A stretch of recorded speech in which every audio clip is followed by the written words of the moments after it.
सर्व सृष्टीचा निर्माणकर्ता परमेश्वर याच्या नावाला मान, महिमा आणि गौरव सदा सर्व काळ असो. उपासना कार्यक्रमामध्ये आपले स्वागत आहे. प्रियानो, असं म्हटलं जातं की आमच्या बोलण्याचा काय परिणाम होईल याचा विचार करूनच बोलण्यासाठी आम्ही आमचे तोंड उघडावे. तसेच कोणतीही कृती करायची असेल तर त्याचे फायदे आणि तोटे विचारात घेऊनच आम्ही कृती करावी. अतिशय साधे सोपे असे हे तत्व आहे, परंतु अनेक जण यावर कधीच विचार करत नाहीत. प्रियानो, आज आपण अध्ययनात पाहणार आहोत की आमच्या वर्तनाचा दुसऱ्यांवर काय परिणाम होईल याची आम्ही काळजी का घ्यावी. तसं पाहिले तर इतरांसाठी ही क्षुल्लक बाब असेल, परंतु आत्मिक जीवनासाठी महत्त्वपूर्ण बाब आहे. तर मग चला प्रियानो, आपण आपल्या अध्ययनाची सुरुवात करूया. श्रोत्यांनो, जर आपणाजवळ नवीन करार आहे तर माझ्यासोबत उघडा करिंथकरास पहिले पत्र 7 अध्याय 25 पासून पुढची वचने आम्ही आज अभ्यासणार आहोत. आम्ही ज्या स्थितीत आहोत श्रोत्यांनो, त्या स्थितीमध्येच राहायला प्रेषित पॉल उत्तेजन देतो, परंतु तो सर्व स्थितीमध्ये देवाच्या सान्निध्य राहण्यावर विशेष भर देतो. आता कुमारिकांविषयी तो काय म्हणत आहे ते आपण पाहूया. 7व्या अध्यायाचा यापुढील भाग करिंथकरांनी पौलाला विचारलेल्या दुसऱ्या प्रश्नाशी संबंधित आहे. पहिल्या प्रश्नाशी त्याचा संबंध आहे. लक्षात घ्या श्रोत्यांनो की या पत्रातील सर्व गोष्टींचा अर्थ केवळ करिंथाची तत्कालीन पार्श्वभूमी लक्षात ठेवूनच लावला पाहिजे, आणि हा अर्थ आम्ही आजच्याही जीवनाला लागू करून घेऊ शकतो. त्यावेळेसचे करिंथ शहर अतिशय भ्रष्ट होते. स्त्री व पुरुष दोघेही अनैतिकतेच्या खालच्या पातळीवर पोहोचले होते. म्हणून करिंथातील ख्रिस्ती आईवडिलांच्या समोर एक प्रश्न होता. त्यांच्या विवाहास योग्य असलेल्या कन्यांचे काय करायचे, हा तो प्रश्न होता. त्यांचे स्वतःचे परिवर्तन होण्यापूर्वी त्यांचे मित्र दारूबाजी करणारे ॲफ्रोडाईट देवीच्या मंदिरातल्या विषांकडे जाणारे होते. आता एकट्या ख्रिस्ती मुलींनी काय करावे, हा तो प्रश्न होता. या समस्येचे निवारण पौलाने आपल्या ह्या वचनांच्याद्वारे केले. आपण वाचूया श्रोत्यांनो 7 अध्याय 25 वचन. कुमारिकांविषयी मला प्रभूची आज्ञा नाही, तथापि ज्या माझ्यावर विश्वासू होण्याची दया प्रभूद्वारे झाली आहे तो मी आपले मत सांगतो. श्रोत्यांनो, ह्या ठिकाणी पौल स्वतःचे मत मांडत आहे. पौलाच्या या वाक्यावरून स्पष्ट होते की पौलाला प्रभू येशू ख्रिस्ताच्या सर्व आज्ञा व त्याची शिकवण माहीत होती. तथापि तो या ठिकाणी स्पष्टपणे म्हणत आहे की कुमारिकांविषयी त्याला प्रभूकडून काहीच आज्ञा नाही, परंतु मी माझे मत देतो असे तो स्पष्ट सांगतो. तो एखाद्या कार्यक्षम न्यायाधीशाप्रमाणे आपले मत देऊ शकतो, कारण तो परमेश्वराची दया पावलेला आहे व त्याला परमेश्वराची निष्ठा राखायची आहे. आपण 6व्या अध्यायात पाहिलेल्या न्यायाधीशाच्या पात्रतेमध्ये पॉल सहज बसतो. 26 आणि 27 वचनात तो पुढे काय म्हणतो पहा. ते असे की प्रस्तुतच्या अडचणीमुळे जो ज्या स्थितीत आहे त्या स्थितीत त्याने राहावे हे माणसाला बरे. तू पत्नीला बांधलेला आहेस काय? असलास तर मुक्त होण्यास पाहू नको. पत्नीपासून मुक्त आहेस काय? असलास तर पत्नी करण्यास पाहू नको. या ठिकाणी हल्लीच्या अडचणी हा शब्द वापरण्यात आला आहे, किंवा प्रस्तुतच्या अडचणी असा शब्द वापरण्यात आलेला आहे. करिंथातली त्यावेळेसची परिस्थिती खरोखर अतिशय गंभीर होती. ती स्थिती तशीच राहणार नाही असे पौलाला वाटत होते. श्रोत्यांनो, पौल विश्वासणाऱ्यांना म्हणत आहे, अशा कठीण परिस्थितीमध्ये तुम्ही ख्रिस्ताकडे आला आहात. जर तुम्ही आपल्या पत्नीशी बांधलेले आहात तर तसेच राहा. ती जर तारण पावलेली नसेल तर शक्य तितके दिवस तिच्याबरोबर राहा. जर तुमचा विवाह झाला नसेल तर सध्या अनैतिकतेचे प्रमाण प्रचंड असल्यामुळे तुम्ही अविवाहित राहणेच तुमच्यासाठी चांगले आहे. पॉल हे आपले स्वतःचे मत मांडत आहे. 28व्या वचनात तो म्हणतो, तथापि तू लग्न केलेस म्हणून पाप केलेस असे होत नाही. तसेच कुमारिकेने लग्न केले म्हणून तिने पाप केले असे होत नाही. तरी पण अशांना संसारात हाल अपेष्टा भोगाव्या लागतील, आणि अशा हाल अपेष्टा तुम्हाला भोगाव्या लागू नयेत अशी माझी इच्छा आहे. आता तर श्रोत्यांनो, विवाह करणे पाप नाही, परंतु सर्व परिस्थिती अनुकूल असली तरी वैवाहिक जीवन फार सोपे नसते. अशा संकटांपासून त्यांनी वाचावे अशी पौलाची इच्छा आहे. आजच्या काळात आम्ही आमच्या आजूबाजूला अनेक मोडलेले विवाह पाहतो. ख्रिस्ती लोकातही विवाह मोडण्याचे प्रमाण वाढत आहे. हे प्रमाण पाहता आम्हीही संकटाच्या काळात करिंथातील मंडळीप्रमाणे आहोत. पॉल या ठिकाणी म्हटलेल्या हल्लीच्या अडचणीच्या संदर्भामध्ये इतर गोष्टींची चर्चा करतो. वेळेची कमतरता व काळाची निकडीची गरज या पार्श्वभूमीवर ही चर्चा करण्यात आली आहे. मानव जातीला सर्वसाधारण अनुभव असलेल्या अत्यंत आवश्यक व अटळ असलेल्या 5 गोष्टींचा उल्लेख पॉल ह्या ठिकाणी करतो. विवाह, दुःख, आनंद, व्यापार आणि जगाशी सर्वसाधारण संबंध. सर्वात आधी तो विवाहाविषयी चर्चा करतो. तो म्हणतो तुम्ही विवाह करावा यात काहीच अयोग्य नाही. तुम्ही विवाह जरूर करू शकता. पण लक्षात ठेवा की विवाहाने तुम्ही संकटात पडाल. ही गोष्ट खरी आहे श्रोत्यानो. विवाहापूर्वी सर्व काही आनंददायक वाटते. परंतु एकदा विवाह झाला की वास्तवाची झळ पोंचू लागते. सर्व आनंद ओसरून जातो. आपल्याला माहित आहे की ज्या जोडप्यांचा विवाह ठरलेला आहे त्यांच्यासाठी विश्व अतिशय सुंदर व रोमांचक असते. परंतु विवाहानंतर आर्थिक समस्या निर्माण झाल्यात की सर्व आनंद मावळून जातो. मुले, संसाराच्या चिंता, एकमेकांविषयी अनादर या सर्व गोष्टी आपोआप जीवनात प्रवेश करू लागतात. पॉल पुढे 29व्या वचनात म्हणतो, बंधुजनो, मी हेच म्हणतो की काळाचा संक्षेप करण्यात आला आहे, ह्यासाठी की ज्याला पत्नी आहे त्याने ह्यापुढे ती नसल्यासारखे असावे. काळाची गरज लक्षात घेता म्हणजे कमी काळ उपलब्ध असल्यामुळे त्यांनी देवाला प्राधान्य द्यावे. श्रोत्यानो, तुमचा विवाह झाला आहे काय? झालेला असल्यास तुम्ही तुमच्या साथीदारापेक्षा परमेश्वराला अधिक महत्वाचे स्थान देता काय? 30व्या वचनात तो काय म्हणतो पहा, जे रडतात त्यांनी रडत नसल्यासारखे, जे आनंद करीतात त्यांनी आनंद करीत नसल्यासारखे, जे विकत घेतात त्यांनी आपणाजवळ काही नसल्यासारखे, जे रडत आहेत त्यांनी रडत नसल्यासारखे असावे असे तो म्हणतो. म्हणजे त्यांच्या वैवाहिक व कौटुंबिक जीवनातील दुःखामुळे त्यांनी देवाची सेवा करणे सोडू नये, तर दुःख नसल्याप्रमाणे त्यांनी देवाच्या सन्निध असावे. तो म्हणतो जे आनंद करतात त्यांनी आनंद करीत नसल्यासारखे असावे. म्हणजे त्यांनी त्यांच्या व देवाच्या नातेसंबंधामध्ये आनंद येऊ देऊ नये. आनंद करणे अयोग्य नाही श्रोत्यानो. मौज मजा, आनंद आमच्यासाठी परमेश्वरापेक्षा अधिक महत्वाचे असू नयेत, असे पावलाचे सांगणे आहे.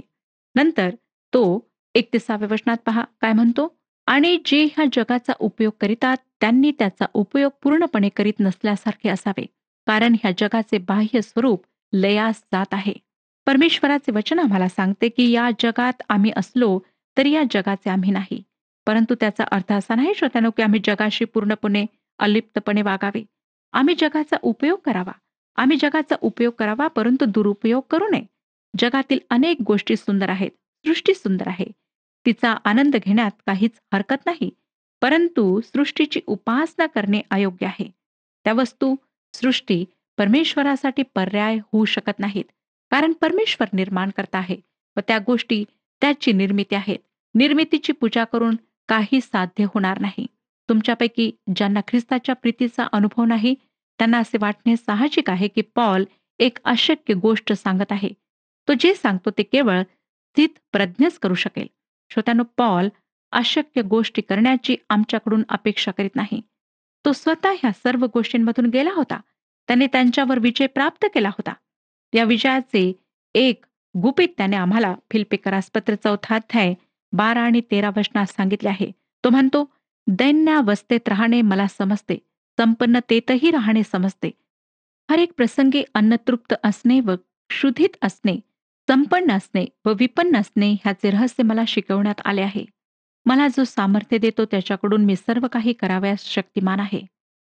या ठिकाणी श्रोत्यानो, शेवटच्या वचनामध्ये तो म्हणतो, मला सबल करणारा ख्रिस्त याच्याकडून सर्व काही करण्यास मी शक्तिमान आहे. ख्रिस्त त्याला सर्व काही करण्यास सबल करतो. प्रभू येशू ख्रिस्त देवाचा एकुलता एक पुत्र या पृथ्वीवर मानव बनून आला. त्याने मानवी जीवन अनुभवले. मानवाचे दुःख, त्याच्या काळजा व चिंता त्याने जवळून पाहिले. त्याच्या मोहाच्या प्रसंगांना त्याने अनुभवले. त्या प्रभू येशूने तुमच्या व माझ्या पापांचे प्रायश्चित स्वतःवर घेतले. जे यातनामय मरण तुमच्या व माझ्यासाठी राखले होते ते त्याने सोसले, जेणेकरून त्याच्यावर विश्वास ठेवणाऱ्यांना त्यांच्या पापांकरिता शिक्षा होऊ नये, तर पापांची क्षमा प्राप्त व्हावी. तर त्यानं ते एवढे करून थांबला नाही, तर मरणानंतर 3ऱ्या दिवशी पुन्हा उठला. त्याने 40 दिवस आपण जिवंत आहोत हे सिद्ध करण्यासाठी आपल्या अनेक शिष्यांना दर्शन दिले. पवित्र शास्त्र त्याच्याविषयी आम्हाला सांगते की तो स्वर्गात चढला. तो सर्वशक्तिमान देव जो पिता त्याच्या उजवीकडे बसलेला आहे. तेथून तो जिवंतांचा व मेलेल्यांचा न्याय करण्यास पुन्हा येणार आहे. प्रभू येशूवर व त्याच्या या सर्व गोष्टींवर विश्वास ठेवणाऱ्यास तो सामर्थ्य देतो, कारण तो जिवंत आहे. 32वं वचन पाहूया. तुम्ही निश्चिंत असावे अशी माझी इच्छा आहे. अविवाहित पुरुष प्रभूला कसे संतोष व्हावे अशी प्रभूच्या गोष्टींविषयीची चिंता करीतो. काही व्यावहारिक निरीक्षण देऊन पॉल या गोष्टी समजावून सांगत आहे. अविवाहित माणसाला लेकराबाळांच्या तरतुदीची काळजी करावी लागत नाही किंवा कुटुंबाच्या काळजीत पडण्याचे त्याला कारण नसते.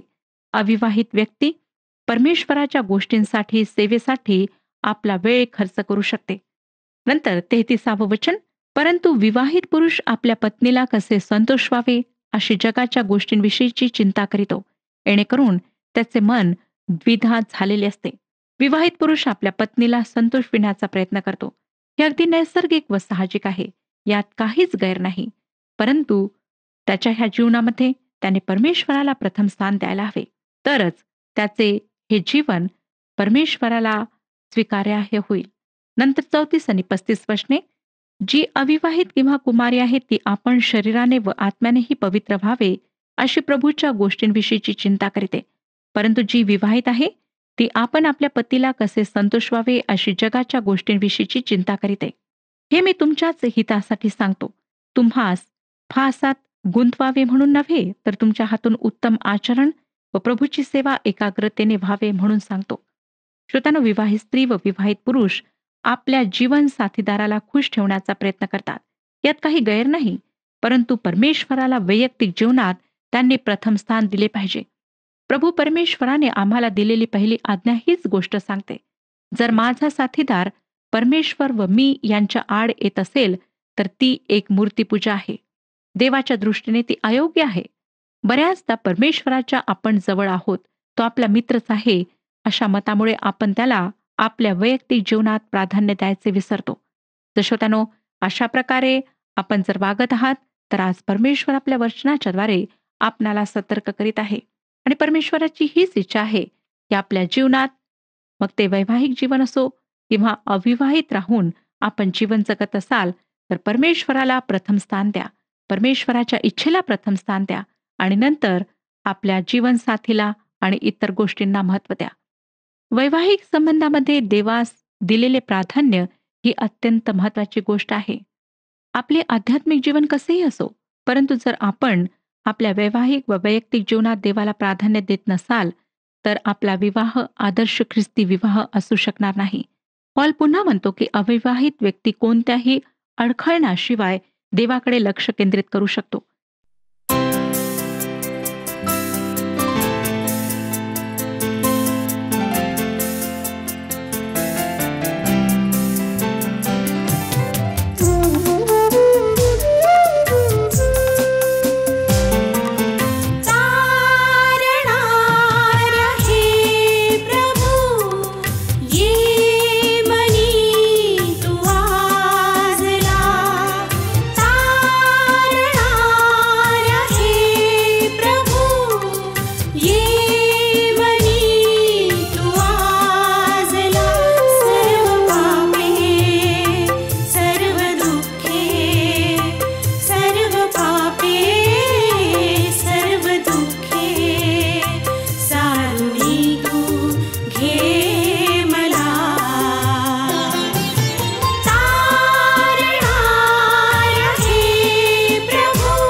जगी तू अवतरला, पाप्यांसाठी तू धावला.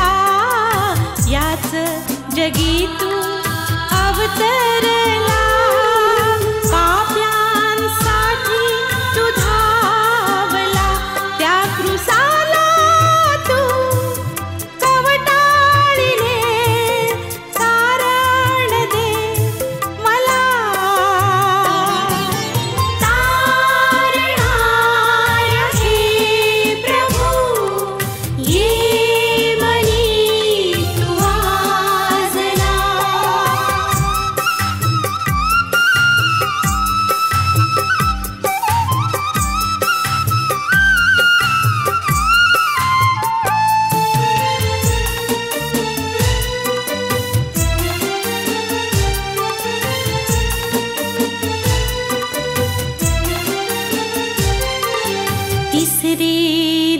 दिवशी प्रभात समयी धुंड उखडली थडग्यावरुनी, तिसरे दिवशी प्रभात समयी धुंड उखडली थडग्यावरुनी, विजयी झाला प्रभू त्या मारणी, सांगा प्रभू उठला. तारणाऱ्या हे प्रभू, ये मनी तू वाजला. तारणाऱ्या हे प्रभू, ये मनी तू वाजला. सर्व पापे सर्व दुःखे, सर्व पापे सर्व दुःखे चालुनी तू घे मला.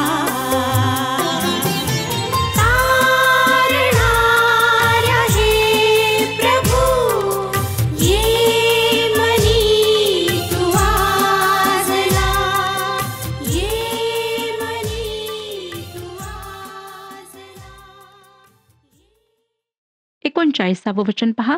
पती जिवंत आहे तोपर्यंत पत्नी बांधलेली आहे. पती मेल्यावर तिची इच्छा असेल त्याच्याबरोबर, पण केवळ प्रभूमध्ये लग्न करावयाला ती मोकळी आहे. विवाह करायला तिला मुभा तो ह्या ठिकाणी देत आहे. अर्थातच तिने विश्वासणाऱ्या ख्रिस्ती व्यक्तीशीच विवाह करावा. 40 वचन. पण जर ती तशीच राहील तर माझ्या समजुतीप्रमाणे ती अधिक सुखी होईल आणि मलाही देवाचा आत्मा आहे असे मला वाटते. श्रोत्यानो, पॉल म्हणतो की हा त्याचा सल्ला आहे.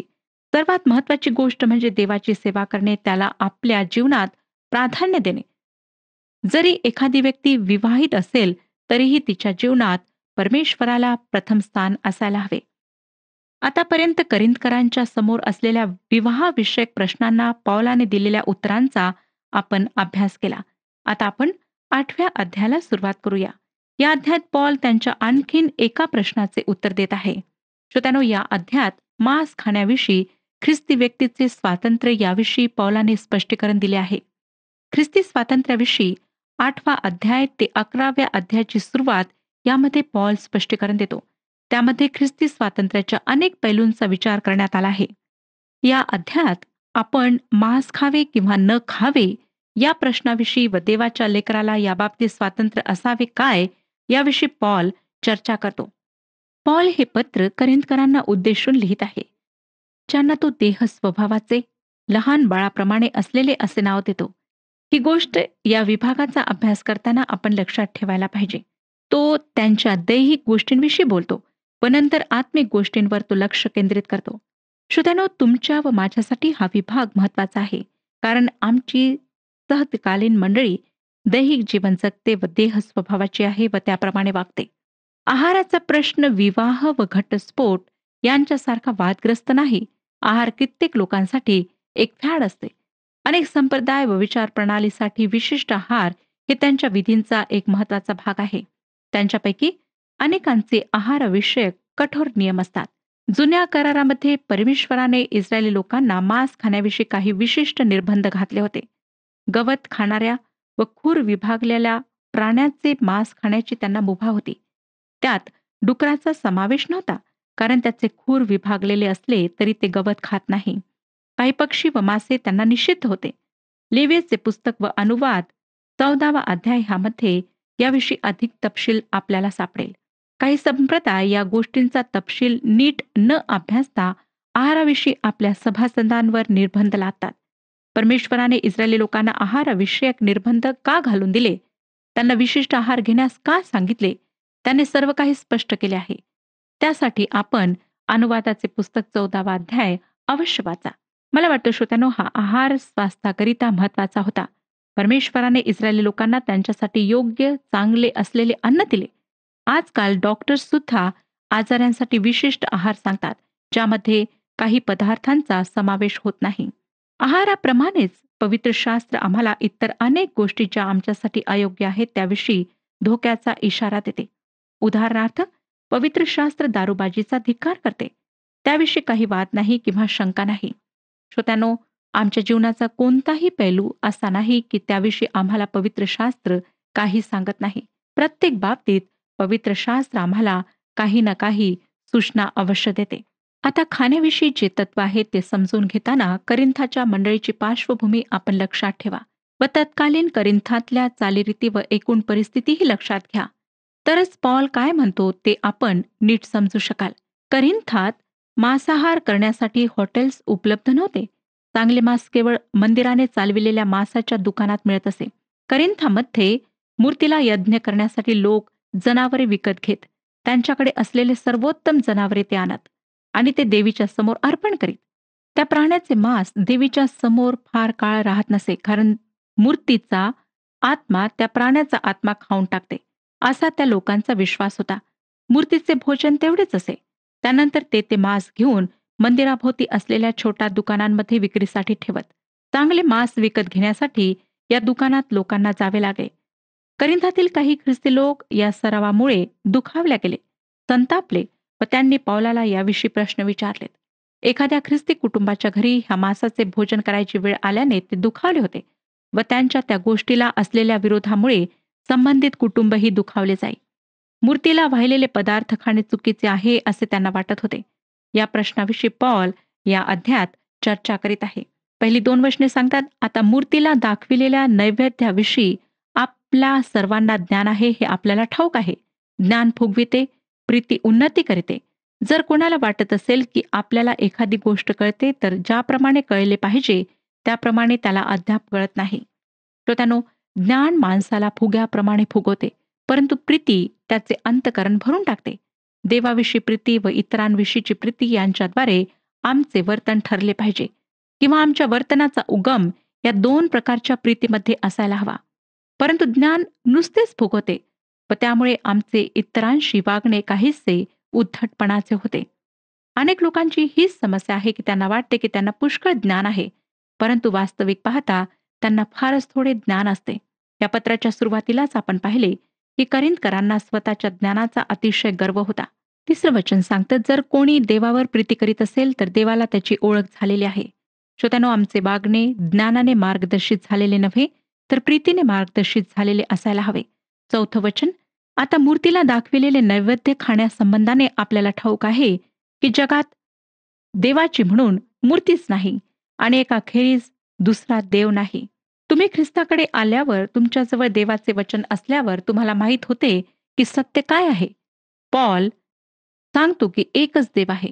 म्हणून जे मांस मूर्तीला दाखविण्यात आले होते ते अपवित्र झालेले नाही. त्या मांसाला काहीच झालेले नाही. ते खराब झाले नाही. खरे तर ते चांगले मांस आहे. म्हणून अशी सूचना प्राप्त झालेला ख्रिस्ती माणूस तेथे जाऊन मांस विकत घेऊ शकतो, ते खाऊ शकतो. या गोष्टीला काहीच हरकत नाही. 5 आणि 6 वचने, कारण ज्यांना देव म्हणून म्हणतात असे स्वर्गात किंवा पृथ्वीवर जरी असले आणि अशी बरीच दैवते व बरीच प्रभू आहेतच, तरी आपला एकच देव म्हणजे पिता आहे. त्याच्यापासून अवघे झाले व आपण त्याच्यासाठी आहो. आणि आपला एकच प्रभू येशू ख्रिस्त आहे. त्याच्याद्वारे अवघे झाले व आपण त्याच्याद्वारे आहो. श्रोत्यानो, पॉल ह्या ठिकाणी स्पष्टपणे सांगत आहे की सर्व काही जे आहे तो आमचा परमेश्वर आहे. 7वं वचन, तथापि हे ज्ञान सर्वांच्या ठायी असते असे नाही, तर कित्येकांवर मूर्तीपूजेच्या सवयीचा संस्कार अजून राहिल्यामुळे ते मूर्तीला दाखविलेला नैवेद्य म्हणून खातात. तेव्हा त्यांची सद्सद विवेकबुद्धी दुर्बळ असल्यामुळे ती विटाळते. परंतु जे ख्रिस्तामध्ये बाळकाप्रमाणे आहेत, जे देह स्वभावाचे ख्रिस्ती लोक आहेत, त्यांना मूर्तीसमोर ठेवलेल्या मांसामुळे त्यांची मने दुखावली जातात, कारण त्यांच्याजवळ ज्ञान नाही. त्यांना त्यांच्या सद्सद विवेकबुद्धीची टोचणे लागते. म्हणून ज्यांना ते मांस खाण्याविषयी काहीच गैर वाटले नाही, त्यांच्यावर या विश्वासातल्या ज्ञानातल्या अशक्त लोकांनी टीका केली. असे लोक आजही आम्हाला आमच्यामध्ये आढळतात. हे लोक स्वतःला देवासाठी वेगळे केलेले ख्रिस्ती म्हणवतात. त्यांना वाटते की ते फार आत्मिक लोक आहेत, देवाच्या सन्निध त्याचे ज्ञान असलेले लोक आहेत. परंतु त्यांना हेच समजत नाही की ते अशा प्रकारच्या वागण्याने स्वतःचे अज्ञान उघडकीस आणतात. ते तुम्ही असे करू नका किंवा तसे करू नका असे सांगतात आणि दुसऱ्यांकरिता अडखळण बनतात. नंतर तो 8व्या वचनात म्हणतो, 8वं वचन मी आपणाकरिता वाचत आहे, देवापुढे आपली योग्यता अन्नाने ठरत नाही, न खाण्याने आपण कमी होत नाही आणि खाण्याने आपण अधिक होत नाही. श्रोत्यानो, परमेश्वराशी आमचा संबंध कसा आहे हे अधिक महत्वाचे आहे. खाण्याने आमची देवाजवळ शिफारस होत नाही. नव्या वचनात तो म्हणतो, तरीही तुमची मोकळीक दुर्बळास ठेस लागण्याचे कारण होऊ नये म्हणून जपा. श्रोत्यानो, आमच्या वर्तनाचा दुसऱ्यांवर काय परिणाम होईल याची आम्ही काळजी घ्यायला हवी. 10व्या वचनात तो म्हणतो, कारण सुज्ञ असा जो तू त्या तुला मूर्तीच्या देवळात जेवावयास बसलेले कोणी पाहिले, तर तो दुर्बळ असल्यास मूर्तीला दाखविलेले नैवेद्य खाण्यास त्याच्या सद्सद विवेक बुद्धीला चालना मिळेल ना? ख्रिस्ती सेवेमध्ये असलेले देवाचे सेवक पुष्कळ गोष्टी करीत नाहीत, कारण त्यांच्या त्या कृत्यांचे कोणाला अडखण होऊ नये असा त्यांचा हेतू असतो. आज आम्हाला सुद्धा ह्या गोष्टींवर लक्ष लावायचे आहे. परमेश्वर ह्या विषयात आमचे मार्गदर्शन करो आणि आम्हाला आशीर्वाद देव. हा कार्यक्रम आपणास आवडला काय? आता आम्हाला एक मिस कॉल करा आणि आपण पुढील विजेता होऊ शकता.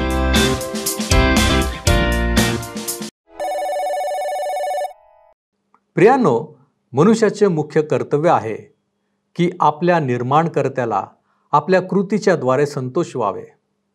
कधीकधी आमचे वर्तन आमच्यासाठी योग्य असते, परंतु आम्ही हा विचार नक्की करावा की त्याचा परिणाम काय होईल. यामुळे आमचे आणि देवाचे नाते दृढ होते. होय प्रियांनो, आम्ही काही गोष्टींची काळजी घेणे आवश्यक आहे. देवाला संतोषविणे हेच आमचे आद्य कर्तव्य आहे. देव करो आणि योग्य कृती आमच्याकडून होऊन विश्वासातील दुर्बल व्यक्तींना प्रेरणा मिळावी. यावेळेस आपण प्रार्थना करू आणि देवाकडून सहाय्य मागू. सर्वसमर्थ आमच्यावरती कृपा करणाऱ्या आमच्या महान प्रेमळ परमेश्वरा, तुझ्या चरणांपाशी आम्ही आलेलो आहोत.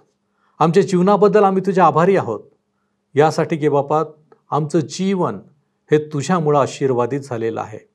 होय प्रभू परमेश्वर देव बापा, आम्हाला आवश्यक असलेल्या प्रत्येक गोष्टी या आमच्या जीवनामध्ये तू पुरवलेल्या आहेस.